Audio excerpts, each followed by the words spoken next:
Hi, everyone. Welcome to another amazing topic of conversations. First, I want to thank our sponsors, the Health Channel.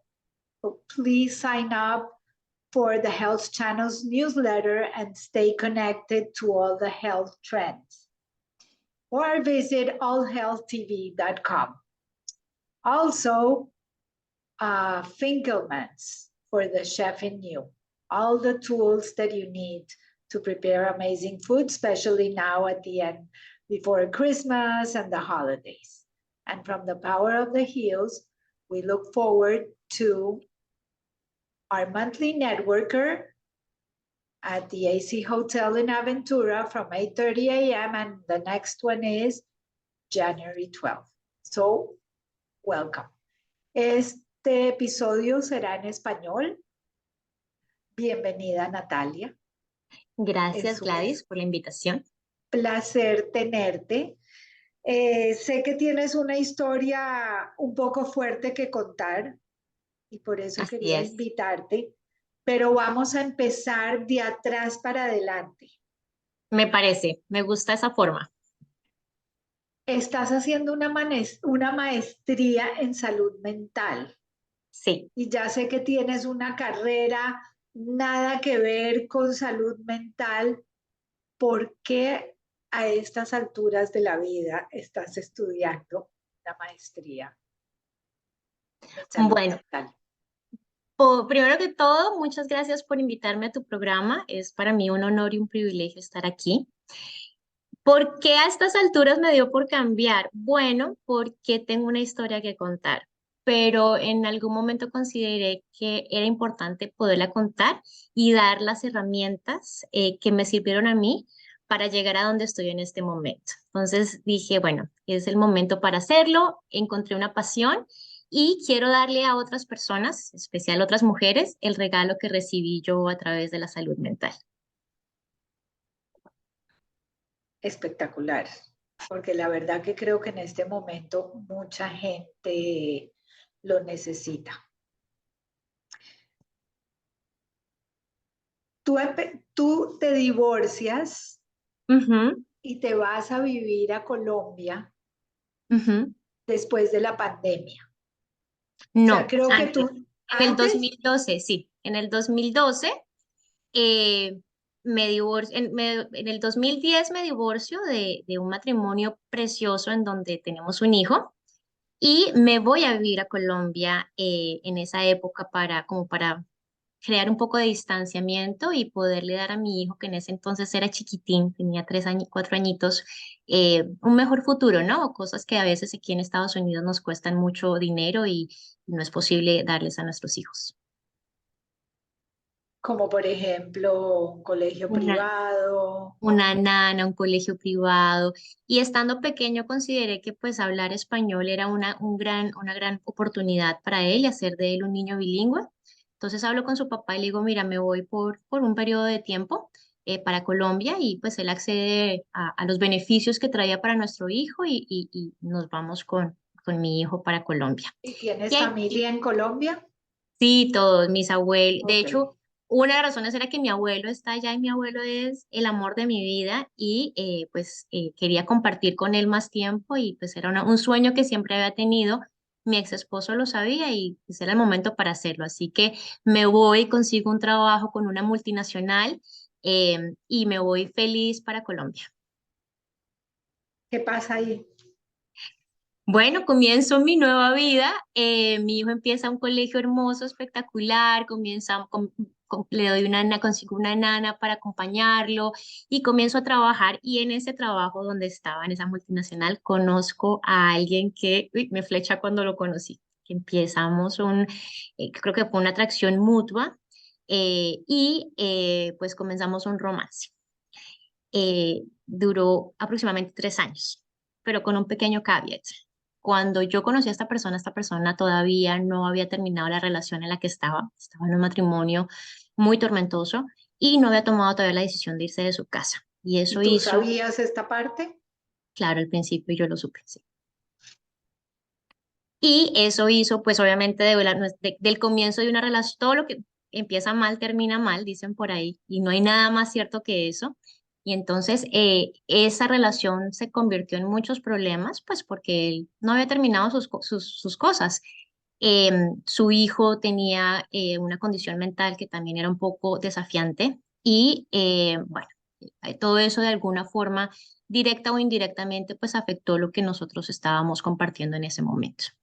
Entonces, al cabo de 3 años, tomó la decisión de regresarme para Estados Unidos y le ofrezco la oportunidad de venirse para que tratáramos de tener una relación acá, lejos como de todos esos problemas, que se diera la oportunidad de comenzar una nueva vida y de dejar atrás todos esos problemas.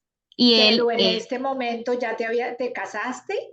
no, no, ahí estábamos simplemente saliendo. Entonces Ok. le digo yo, vente para Estados Unidos si quieres, y le dije, y te casas conmigo y yo te doy los papeles, pues para que podamos estar juntos, para que tengas tu residencia y todo, y nos damos la oportunidad para ver si funciona o no. Si no funciona, pues si te quieres quedar acá, tienes la oportunidad, y si funciona, pues hacemos un hogar y ya nos formalizamos y hacemos una familia. O sea, el primer paso que diste es, no te has todavía dado el tiempo de conocerlo Bueno, ya y de tener llevábamos tres tiempo y ya te años vas a casar juntos. y ya te vas a casar para... Bueno, ya llevábamos 3 años juntos y llevamos un año conviviendo, o sea, ya había pasado cierto tiempo.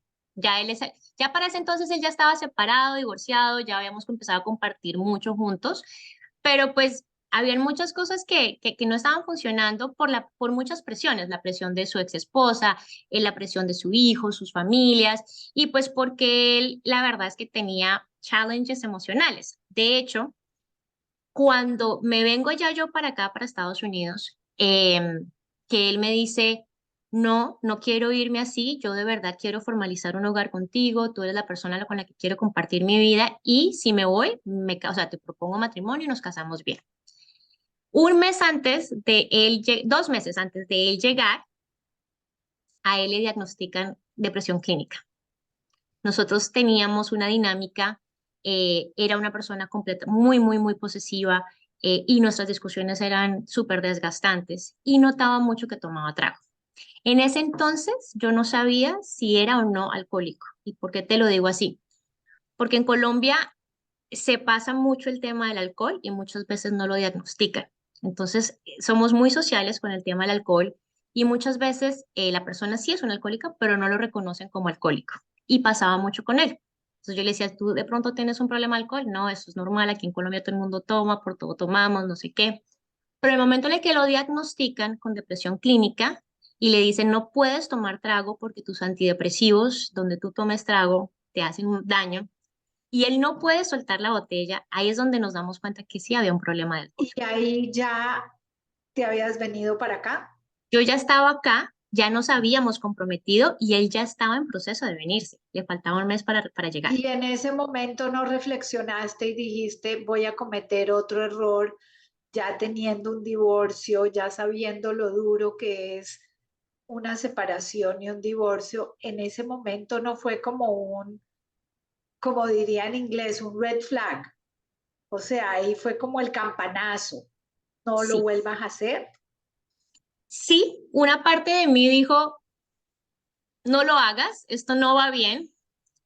Y otra parte de mí decía, ya qué, o sea, ya tú lo quieres, podemos salir adelante y tú siempre buscas excusar tus acciones. Entonces yo decía, no, es porque él está ya con tantos problemas, cuando llegue acá todo va a cambiar, vamos a hacer un hogar juntos, vamos a salir adelante, yo lo voy a apoyar. Y una parte de mí realmente quería que funcionara. Entonces creo que ganó más la Natalia salvadora o la que quería salvarlo que la Natalia que se puso a sí misma por delante y dijo, esto no es lo que yo me merezco, ni lo que me va a ir, o sea, ni va a salir bien. O sea que básicamente en ese momento tomaste una decisión de salvarlo a él en contra de lo que podía estar pasando contigo. No pensaste en ningún momento las consecuencias para tu hijo. No, En ningún momento pensaste en lo que le podía afectar a tu hijo, nada. no, pues a ver, no, en ese momento no, yo creo que no. a veces no nos damos cuenta cuando se nos salen las cosas de las manos. Entonces, en este momento era, vamos a hacer un hogar juntos y todo va a salir bien. Entonces, pues, no, o sea, realmente yo nunca pensé, o sea, obviamente siempre he puesto a mi hijo por delante, pero no lo vi como un problema para él, porque siempre pues estuvo como muy protegido y no, ¿Y la las cosas relación de él salieron con tu bien. hijo estaba bien? No era la mejor relación, no, no llevaban una gran relación, pero pues tampoco se la llevan mal. Él nunca se metió con mi hijo y realmente era muy cordial, era muy cortés. Y mi hijo realmente tiende a ser un poco parco, entonces tampoco ha sido una dinámica, nunca fue una dinámica como infamiliar, por decirlo así. O sea, era como que lo pasaba así ya, ¿no? Em, el caso es que él se viene, él llega un mes después y nos casamos y comenzamos una nueva vida. Su hijo se queda en Colombia con su mamá y cuando nosotros anunciamos que él se había venido para acá, que se quedaba, que iba a comenzar una nueva vida acá, obviamente su ex esposa se volvió loca y comienza a tomar represalia en contra de él, pues por la situación. Entonces le prohíbe volver a ver a su hijo hasta tanto él no regrese a Colombia y pues obviamente eso se volvió una batalla campal, tomando en cuenta que él venía ya con depresión clínica y que él comenzaba una nueva vida, pues para él también esto fue un cóctel de muchas emociones y de muchos problemas, lo cual no favoreció en nada su proceso terapéutico y lo ayudó a salir adelante con su depresión. Por lo contrario, cuando él llegó, pues obviamente lo que pasó después de que nos casamos y comenzamos fue que él se sumió más en ese problema que Pero tenía. espérame un momento. Él sabiendo que se venía para acá, o sea, él sabía que no podía ver a su hijo en un tiempo, por lo que él no podía volver a Colombia, Ujú, mientras le salían los papeles. ujú. Entonces, ¿qué pasó? ¿Qué pasó ahí? Ahí le tuve, no, eso ya fue un tema legal entre ellos, eran dos abogados además, entonces eso se volvió una pelea legal campal de los derechos del niño, el derecho como papá, el derecho, de hecho, esa discusión y esas peleas causaron que creara, de que yo terminé organizando un grupo en pro de ayudarlo, Natalia la Salvadora siempre, terminé creando un grupo que se llamó Derecho a Papá, en donde empezamos a hacer advocacia y activismo en pro de los papás que les niegan ver a sus hijos injustamente. Y eso fue un grupo grandísimo en donde hablé con muchos periodistas y empecé a conocer historias que al igual de la nuestra eran dolorosísimas y aterradoras en donde los niños terminaban siendo los juguetes de batalla campal entre sus papás. Entonces, eso pasó por un largo tiempo, casi un año, hasta que ya pues hubo varias intervenciones, hubo intervención legal, y los mismos terapeutas del niño terminaron empujando a la mamá a que pues, lo que estaba haciendo estaba erróneo y que el papá tenía derecho a ver a su hijo y el niño tenía derecho a ver a su papá. Entonces ya ella al cabo del año accede a dejarlo venir y el niño viene a ver a su papá. ¿Cómo llegas a tener una situación de violencia doméstica a tal punto que que la policía interviene? Bueno. 3 años, casi 4 años en nuestra relación, que por cierto, cada vez que venía su hijo, sobre todo los veranos, era súper tormentoso lo que vivíamos. El niño tenía un diagnóstico de autismo que no había sido aceptado aún por sus padres en ese momento, entonces había mucha sobreprotección, había mucha negación, muchas discusiones entre ellos, y obviamente todo eso afectaba a nuestro hogar. Entonces, cada verano, cada vacación que se pasaba, el lugar se volvía invivible, había una presión de parte de él de que todo tenía que ser perfecto para el niño, pues obviamente de que no querer pelear nosotros. Y cuando tú haces eso, cuando tú forzas algo que no está bien, por lo general revienta. Entonces siempre terminaba reventando la situación de una u otra forma. Muchas veces yo terminé yéndome de la casa para evitar problemas. em, me iba para un hotel, me iba a dormir ¿Y a tu casa de mi hijo? mamá. Mi hijo, como siempre, estaba con su papá, o sea, yo siempre protegía a mi hijo. Entonces, situaciones así, cuando ya veía muy difíciles, lo primero que yo hacía era llamar a su papá, decirle, mira, la situación acá está un poco complicada, mejor que esté contigo, y él se iba para donde su papá. Entonces, realmente, en medio de todo, mi hijo, digamos que no veía como esa presión Lo trataste de de mantener presión, lejos de calmar esa, al situación. margen de esa violencia. Ujú. Y realmente no era violencia, que hay que dejar claro, no era violencia física, no era que él me agrediera físicamente, sino había una, digamos que una violencia, una agresividad verbal y un tema y un ambiente muy hostil, en donde como adultos pues no sabíamos manejar la situación. Entonces, 4 años, pasan 4 años y en una de esas discusiones, y obviamente él incrementaba el consumo de alcohol. Entonces, en una de esas situaciones, ya yo cansada de la situación, empiezo a buscar ayuda y me metí a Alcohólicos Al-Anon, que es las familias que ayudan a familiares que sufren de alcoholismo, y a codependientes anónimos. Y en esos grupos, pues usualmente te empiezan a dar herramientas y te empiezan a enseñar cómo manejar esas situaciones. Entonces, una de las cosas que te enseñan es cuando dices no es no y tienes que mantenerte porque es para ayudar a tu familiar enfermo. Entonces habíamos organizado, habíamos quedado en acuerdos, y él ya llegó a un punto en donde reconoció que tenía un problema de alcohol, que él necesitaba ayuda. Entonces la idea era que él iba a buscar esa ayuda, pero como los alcohólicos desafortunadamente les cuesta tanto, entonces él realmente nunca lo hizo. Y hubo una ocasión en donde comenzó a tomar trago, se había determinado que en la casa no se podía tomar trago, que si él quería tomar trago tenía que salir, y estando su hijo acá en una de esas vacaciones, empezó a consumir alcohol. Entonces yo me mantuve en mi posición de, o sea, yo te había dicho, aquí no puedes tomar alcohol, te tienes que ir, o sea, no hay de otra, te tienes que ir. Y pasa esa semana, ya estamos en las últimas, y le digo, mira, definitivamente yo no puedo más con esta situación, me quiero separar. Y él me dice, dame una semana, deja que mi hijo se vaya y yo me voy. Listo, perfecto. Pasa la semana y en un fin de semana vuelve a pasar la situación en donde se emborracha. Y ya yo desesperada le digo, de verdad, no más, te tienes que ir, te tienes que ir, te tienes que ir.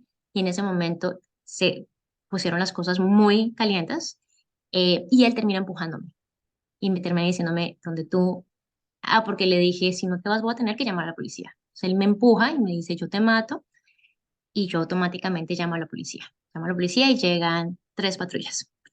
Él comete el error de montarse el carro. Entonces, en ese momento, pues obviamente la policía lo detiene y se va, obviamente, pues por haberme tocado por violencia doméstica y por DUI. Se fue al carro a manejar en ese estado.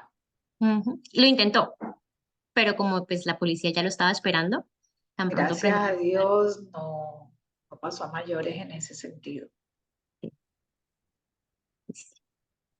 Y bueno, eso pasó.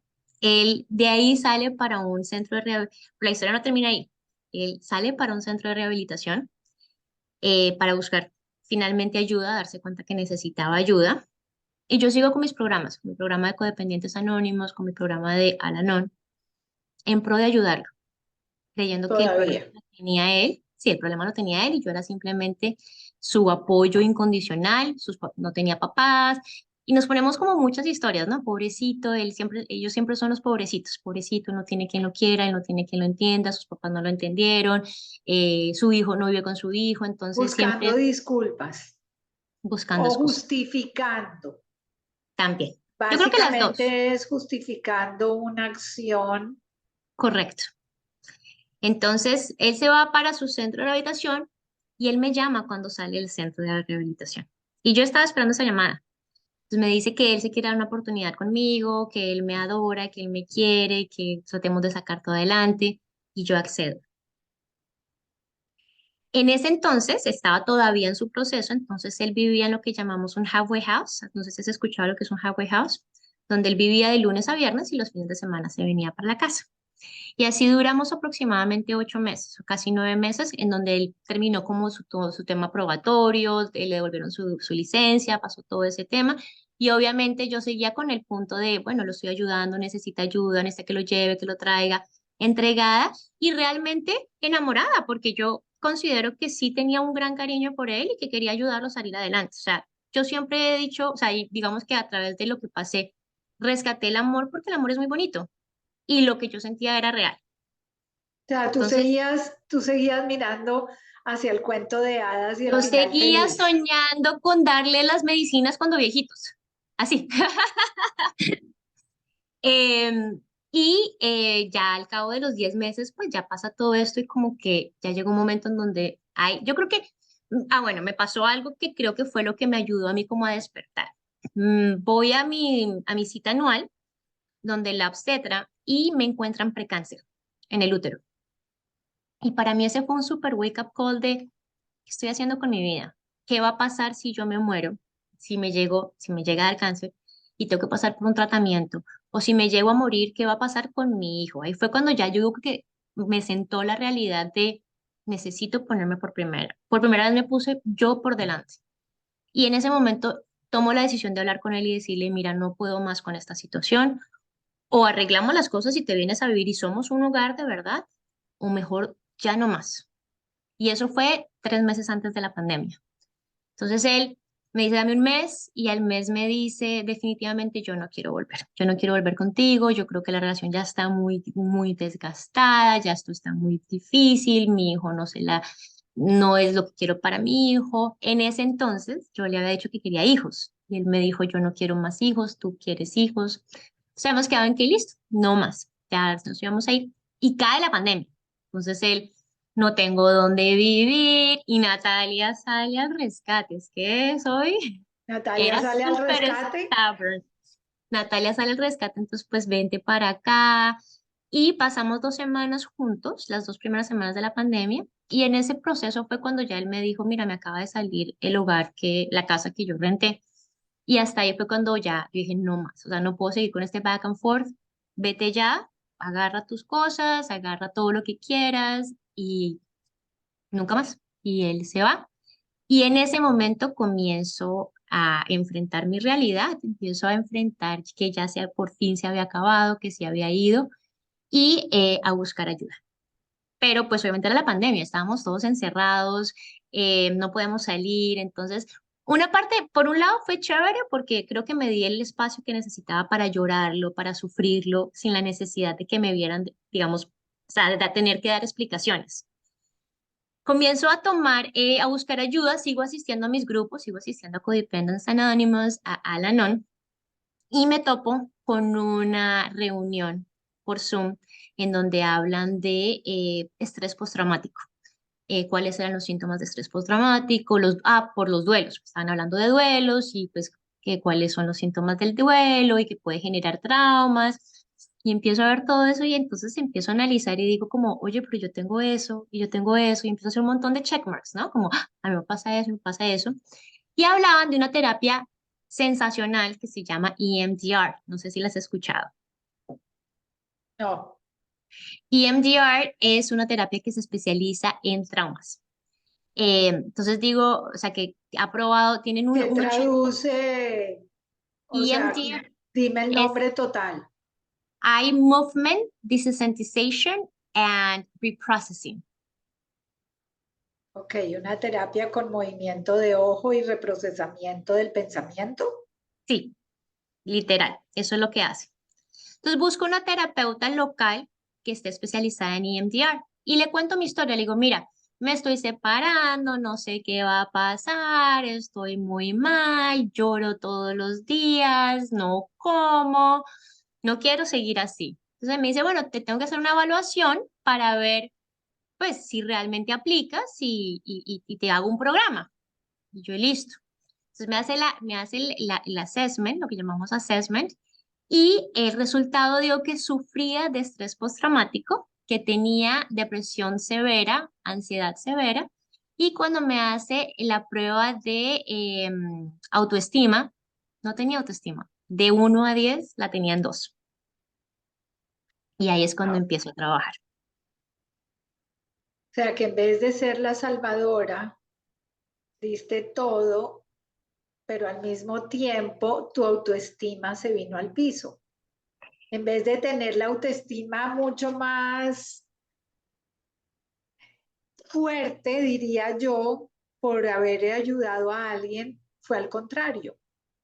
Sí, ¿qué pasa? Eso es muy, muy, muy, muy normal en los codependientes. Nosotros no ayudamos porque estemos bien, nosotros ayudamos porque estamos rotos y es nuestra forma de escapar de nuestro propio dolor. Entonces, nos sentimos vivos porque somos útiles para alguien. Esa utilidad, o sea, yo valgo porque soy útil. Y entonces ponemos nuestro valor en ser útiles para alguien. Y es un poco más complejo, ya te vas a dar cuenta por qué. Entonces empiezo a estudiar, empiezo a trabajar terapia con ella, empezamos a trabajar EMDR.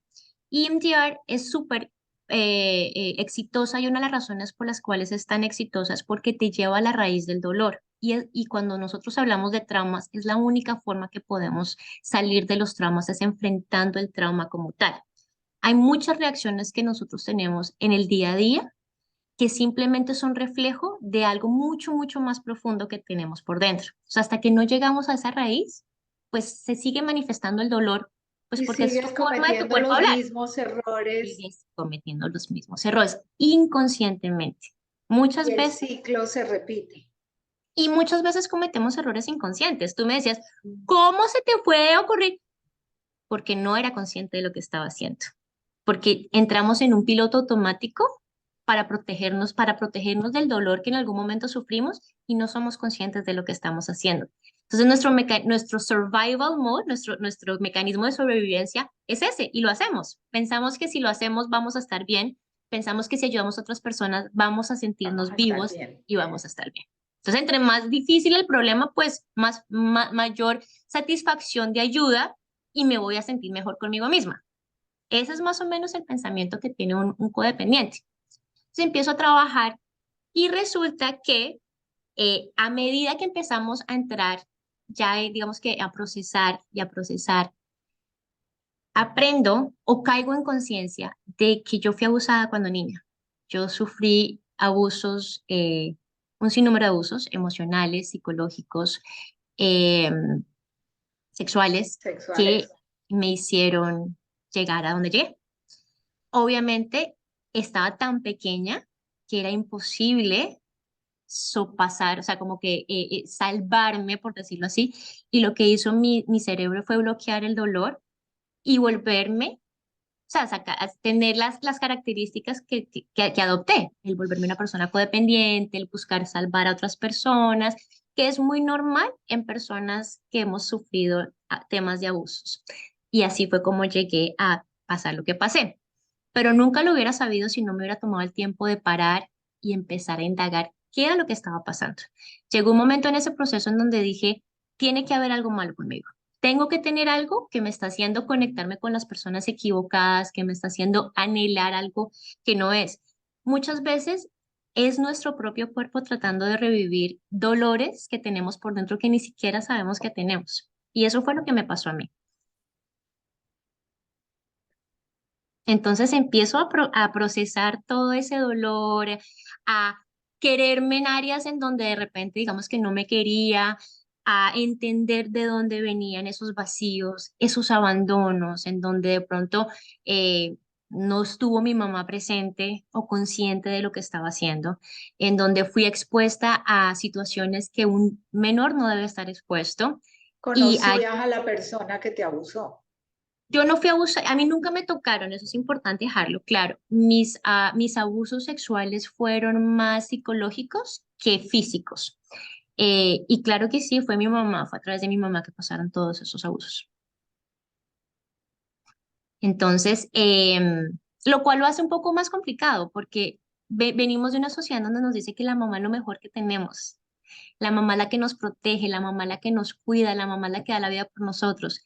Y entonces yo entré en un conflicto por muchos años de, ¿es buena o es mala? Porque es mi mamá, pero me está haciendo daño. Entonces, Si es mi llegar al, mamá, debe ser buena. sí, ¿Sí? entonces esto está bien, ¿me entiendes? Recuerdo la primera vez que empecé a hablar con la terapeuta de todo esto, em, nosotros, y nos pasa mucho a las personas que sufrimos de traumas, nosotros tendemos a justificar las cosas, entonces no es tan malo, esto no es tan malo. Esto que me hicieron, pues ella no quería hacerlo y justificamos mucho a nuestro abusador. Entonces Entonces yo le decía, no, ella no quiso hacer esto, ella está enferma, ella... Y recuerdo la primera vez que mi terapeuta me sentó y me dijo, se llama abuso y tú fuiste abusada. Y tener que enfrentar y tener que adoptar la realidad como era, así como blanco y negro, nos toma mucho tiempo. Entonces, a mí me pasó mucho. Y recuerdo mucho que le decía, así como a mí nunca me tocaron, no es abuso. Y llegar al proceso de entender que las secuelas que había dejado en mí eran secuelas de un abuso y que sí había sido un abuso. Me tardó mucho tiempo y yo creo que al día de hoy yo sigo procesando muchas cosas. Soy fiel creyente que las personas que sufrimos temas de traumas eh, vamos a seguirnos recuperando toda la vida. La vida es un proceso de recuperación. Entonces, nunca me considero completamente recuperada. Siempre considero que hay una nueva, como hablamos de la cebolla, ¿no? Un nuevo layer que abrir y voy tomando esas cascaritas a medida que se van abriendo y a medida que voy recobrando la confianza en mí misma para poder enfrentar los dolores que llevo por dentro, secuelas de mi infancia. O sea que ahí volvemos a cerrar el círculo y por eso es que estás estudiando salud mental. Sí, porque sé que no soy la única que estoy viviendo esto, sé que el dolor nos conecta y he conocido muchísimas mujeres que han sufrido esto y que lo sufren en silencio. Y yo creo que no hay nada más poderoso que la verdad y que poderlo hablar abiertamente. Y por eso quiero que la gente conozca mi historia y que sepan que no están solas y que aquí estoy para ayudarles y que sí hay una luz al final del túnel. Natalia, gracias. A Gracias por ti, Gladys. compartir. Gracias por compartir estas lecciones. Y si hay alguien que necesite ayuda, por favor, ¿a dónde te pueden, dame un email o a dónde te pueden escribir? Claro que O sí. alguna organización que puedas dar para que tengan apoyo. Mira, te voy a dar mi email y te voy a dar mis redes sociales. Mi email es nat, arroba nataliacfranco.com. Nuevamente, arroba nataliacfranco.com. Y mi Instagram es natisc83. Y ahí tengo un montón de información para los diferentes grupos y cosas. Si alguien está sufriendo violencia doméstica, debe llamar al 211. Hay una línea de salud mental, no solamente los van a proteger, sino que pueden llamar en cualquier momento y recibir apoyo psicológico. Es anónima. Y les recomiendo también ir a Codependientes Anónimos, se la pueden buscar por Google y hay varias reuniones, todo esto es anónimo, así que no se preocupen de que me van a ver, de que qué van a decir, para que puedan buscar ayuda y encuentren lo que necesiten. Natalia, mil gracias.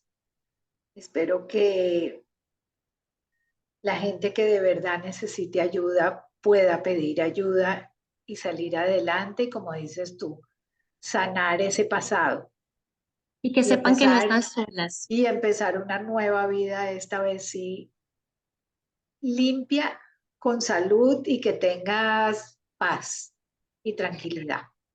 Sí, así es. Gracias, Gladys. A todos, mil gracias y hasta la próxima semana. Thank you everyone and above all, stay safe. Have a great day.